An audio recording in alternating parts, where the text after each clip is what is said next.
Hello दोस्तों, मैं सूरज। मेरे यूट्यूब चैनल जॉब जर्नी में आपका स्वागत है। मैं हिंदी भाषा विज्ञान के अति महत्वपूर्ण प्रश्नों की श्रृंखला के साथ आपके सामने आया हूं। ये ऐसे प्रश्न हैं जो बार बार एग्जाम्स में पूछे जाते हैं और पूछे जाने की इनकी हर बार संभावना रहती है। तो चलिए वीडियो को शुरू करते हैं। पहला प्रश्न है, भाषा की सबसे छोटी इकाई क्या है? भाषा की सबसे छोटी इकाई दोस्तों है वर्ण। भाषा की सबसे छोटी इकाई वर्ण है। तो अगर दोस्तों आपको आंसर पता हो तो कमेंट में ज़रूर कमेंट करें। भाषा की सबसे छोटी लिखित इकाई क्या है? तो भाषा की सबसे छोटी लिखित इकाई वर्ण है। तो तीसरे क्वेश्चन पे आते हैं, भाषा की सबसे छोटी मौखिक इकाई क्या है? तो दोस्तों भाषा की सबसे छोटी मौखिक इकाई ध्वनि है। तो दोस्तों समझने लायक बात इसमें यह है कि क्वेश्चन 3 प्रकार से पूछता है। इसमें पूछता है भाषा की सबसे छोटी इकाई क्या है, अगर पूछेगा तब भी वर्ण होगा, और अगर पूछे भाषा की सबसे छोटी लिखित इकाई क्या होगा तब भी वर्ण होगा, और अगर पूछता है भाषा की सबसे छोटी मौखिक इकाई क्या है तब जाकर के वहाँ पर ध्वनि होगा। और दोस्तों आगे क्वेश्चन पर आते हैं, ध्वनि के लिपि चिन्हों को क्या कहते हैं? तो दोस्तों अगर इसका जवाब आपको मालूम हो तो कमेंट में कमेंट जरूर करें, और अगर मेरा वीडियो अच्छा लगे तो लाइक और सब्सक्राइब चैनल को जरूर करें। ध्वनि के लिपि चिन्हों को वर्ण या अक्षर कहते हैं। ध्वनि के लिपि चिन्हों को वर्ण या अक्षर कहते हैं। दोस्तों अगले क्वेश्चन पे चलते हैं, देवनागरी लिपि में कौन सी भाषाएं नहीं लिखी जाती हैं? देवनागरी लिपि में कौन सी भाषाएं नहीं लिखी जाती हैं? तो दोस्तों आपके सामने ऑप्शन है हिंदी, संस्कृत, गुजराती, मराठी।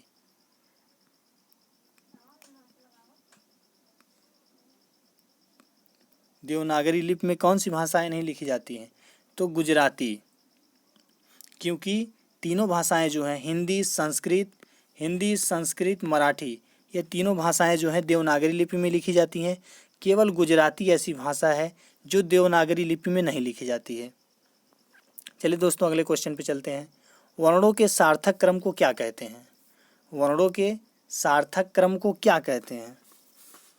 दोस्तों वर्णों के सार्थक क्रम को हम शब्द कहते हैं। वर्णों के सार्थक क्रम को हम शब्द कहते हैं।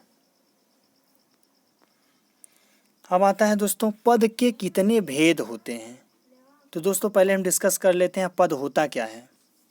दोस्तों पद जो होता है, जो शब्द वाक्य में रखे जाने की योग्यता रखते हैं, जो शब्द वाक्य में रखे जाने की योग्यता रखते हैं उन्हें पद कहते हैं।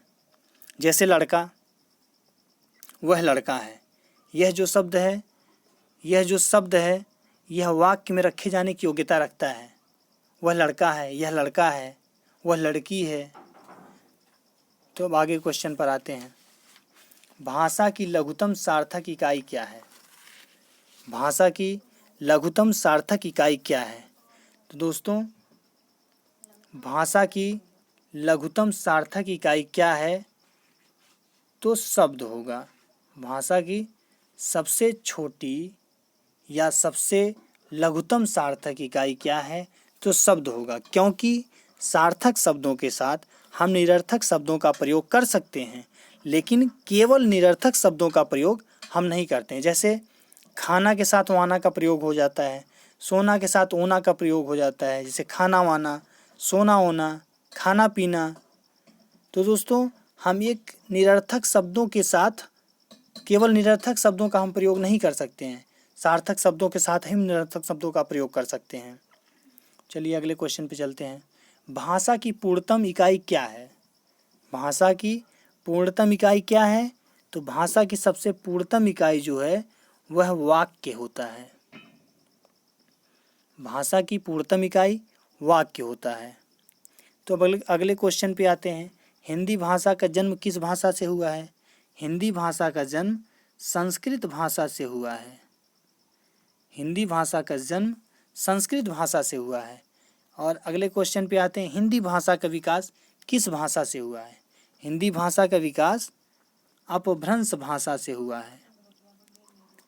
हिंदी भाषा का विकास अपभ्रंश भाषा से हुआ है। दोस्तों यहाँ पे क्वेश्चन पूछता है हिंदी भाषा का जन्म किस भाषा से हुआ है? तो संस्कृत भाषा से। और हिंदी भाषा का विकास किस भाषा से हुआ है? तो अपभ्रंश भाषा से। क्यों? क्योंकि जो अपभ्रंश भाषा थी वह भी एक प्रकार की हिंदी ही थी। जो अपभ्रंश भाषा है यह भी एक प्रकार की हिंदी ही थी, जो टूटी फूटी हिंदी थी। और इसी का जो शुद्ध रूप आया है उसको हम हिंदी कहते हैं। अपभ्रंश का जो शुद्ध रूप आया है उसे ही हम हिंदी कहते हैं। तो दोस्तों आज की वीडियो यहीं तक। अगर मेरा वीडियो पसंद आया हो तो चैनल को लाइक एंड सब्सक्राइब करना ना भूलें। और ऐसी वीडियो आगे भी मैं लाता रहूँगा। हर टॉपिक से मैं नए नए प्रश्नों को जो एग्ज़ाम्स में पूछे जा रहे हैं, पूछे जा चुके हैं या पूछे जाने की संभावना है, मैं ऐसे ऐसे प्रश्नों को लाकर आपके सामने रखूँगा। तो धन्यवाद।